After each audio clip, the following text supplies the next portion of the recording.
Welcome, you are listening Radio Central News. I'm Chandni and now news in detail. Maharashtra Chief Minister Uddhav Thackeray is constantly monitoring landfall of the cyclone Nisarga as rain spells accompanied with gusty winds lash Mumbai and its neighbouring suburbs.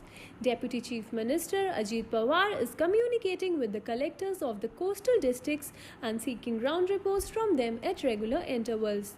Being worst hit state from the COVID-19, Maharashtra has tethered its administrative resources to fend off wrath of the cyclone, which is the first tropical storm in distant past to make landing on Mumbai shores.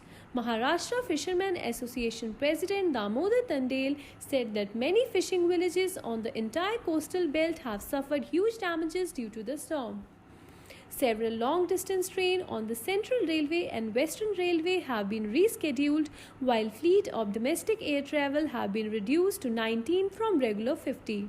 The IMD has already declared a red alert from Raigad, Mumbai, Thane, Palghar, Nashik, Dhule, Nandurbar, which is the expected path of cyclone Nisarga on its land odyssey.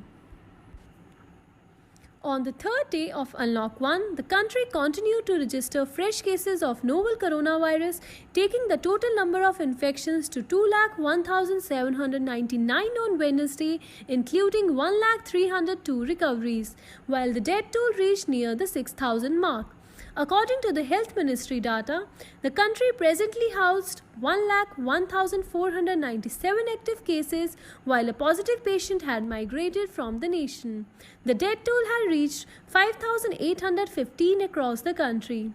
Maharashtra continued to top the infection chart, registering total 72,300 cases, including 38,502 active patients, while 31,333 people had been cured and discharged from the hospitals. The state has so far recorded 2,465 deaths. Tamil Nadu stood second, registering total 24,586 patients, including 10,683 active cases and 13,706 recoveries. The state has recorded 197 deaths. The upward trend continued in the national capital, which registered 22,132 total infections, including 12,333 active cases and 9,243 recoveries and 5,056 deaths. The Union Cabinet, chaired by Prime Minister Narendra Modi, gave its approval for signing the Memorandum of Understanding between India and Bhutan on cooperation in the areas of environment. The MOU will enable establishment and promotion of closer and long-term cooperation between the two countries in the field of environment protection and management of natural resources on the basis of equity, reciprocity, and mutual benefits, taking into account the applicable laws and legal provisions in each country. The MOU shall enter into the force on the date of signature and shall continue to remain in force for a period of 10 years.